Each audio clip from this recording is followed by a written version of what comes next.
আসসালামু আলাইকুম বন্ধুরা, কেমন আছেন সবাই?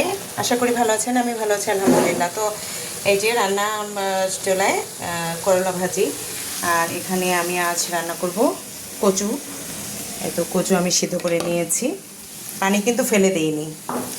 যে পানিতে সিদ্ধ করেছি সেই পানি সহই, মানে পানিটা একদম শুকিয়ে গেছে। অনেকে ফেলে দেয়, আমি জানি, আমি ফেলি না সাধারণত। আর এই কচুটা খুবই ভালো,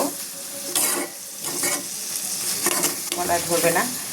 তো বন্ধুরা, কচু খেতে কার কার ভালো লাগে, কচু পছন্দ কার কার কার, তো আপনারা জানাবেন আমাকে।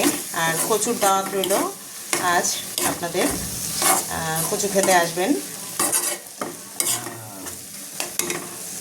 বন্ধুরা। এই যে আমি এখন দিয়ে দেবো এই যে কচু, পুরোটা দিব না, অল্প রান্না করব, কারণ বাসায় সবাই কচু খেতে পছন্দ করে না।